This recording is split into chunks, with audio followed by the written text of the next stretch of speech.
ஓம் நமோ வெங்கடேசாய.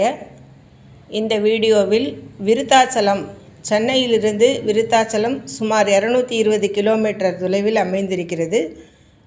சென்னை எழும்பூரிலிருந்து ரயில்கள் இயக்கப்படுகின்றன. எக்ஸ்பிரஸ்ஸு, சூப்பர் ஃபாஸ்ட் முதலானவைகளில் நீங்கள் 4 மணி நேரத்திற்குள்ளாக விருத்தாச்சலம் அடையலாம். அங்கிருந்து பஸ் நிலையத்திற்கு சென்றால் இங்கிருந்து பல கிராமங்களுக்கான பஸ்கள் இயக்கப்படுகின்றன.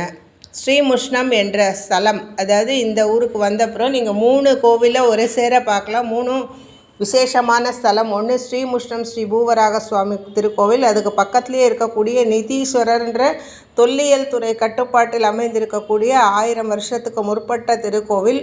விருத்தாச்சலத்தில் மிக புகழ்பெற்ற பழமலைநாதர் என்ற கூடிய விருத்தகிரீஸ்வரர் 3 திருக்கோவில்களை தரிசிக்கலாம். குறைந்தபட்சம் ரூபாய் 600 செலவிலிருந்து காரில் செல்லும்போது ரூபாய் 6000 செலவு வரை. சென்னையிலிருந்து செல்வதற்கான வழியும் இதற்கான முக்கியத்துவமும் இந்த வீடியோவில் 3 பகுதிகளாக. 1, இந்த ஸ்ரீமுஷ்ணம் சுயம் வியக்த கஷேத்திரம், தானாக உருவாக ஸ்தலங்கள் இந்தியாவில் 8 இருக்கின்றது. அந்த 8இல் ஸ்ரீரங்கத்துக்கு அடுத்தபடியாக இந்த ஸ்ரீமுஷ்ணம்.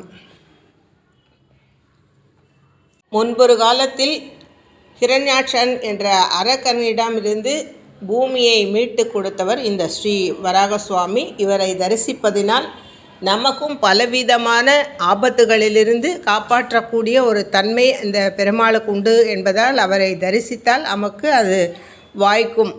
வராக கவசம் இயற்றப்பட்டிருக்கிறது. அந்த வராக கவசம் 3 நிமிடத்தில் நாம் சேவிக்க முடியும். அதை இந்த வீடியோவில் நாம் தொடர்ந்து ஒவ்வொரு விஷயமாக சொல்லப்படும்.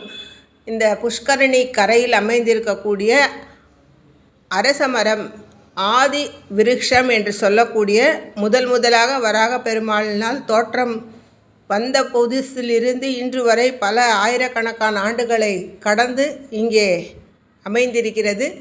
அசுவத்த நாராயணர் என்று கீழே ஒரு சன்னதியும் உண்டு. இங்கு நாகப்பிரதிஷ்டைகள் அதிகமாக செய்யப்படும். நாகப்பிரதிஷ்டைகள் எல்லாம் இப்போது எந்த நிலைமையில் இருக்கின்றன, அதன் பரிகாரங்கள் என்ன, இந்த வராக சுவாமிக்கான வழிபாடு என்ன என்பது தொடர்ந்து வரும் வீடியோக்களில் நாம் காண முடியும்.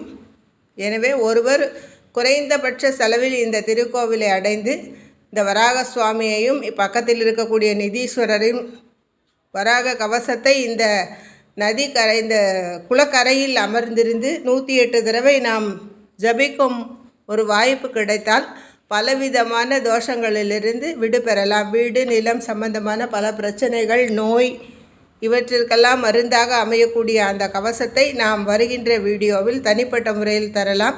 பூமியை இன்று இருக்கக்கூடிய போர்க்களமாக இருக்கக்கூடிய நிலைமையிலிருந்து நம்ம இந்தியாவிலிருந்து அங்கு சென்றிருப்பவர்களுக்கான பிரார்த்தனை மேற்கொள்ள பலரும் இங்கு வந்து கொண்டிருக்கின்றார்கள். எனவே இந்த வராக கவசம் தொடர்ந்து வழங்கப்பெறும். காலை 7 மணி முதல் 11:30 மணி வரை திறந்திருக்கக்கூடிய கோவில் சாயந்தரத்தில் 4:30 மணி முதல் 7:30 மணி வரை இருக்கும். இந்த நாகப்பிரதிஷ்டைகளை முறையாக செய்யாமல் அவ்வப்போது அவர்களுக்கு தோன்றினபடி வைத்ததையெல்லாம் இப்போது 100 கணக்காக ஒரே இடத்தில் வரிசைப்படுத்தியிருக்கிறார்கள்.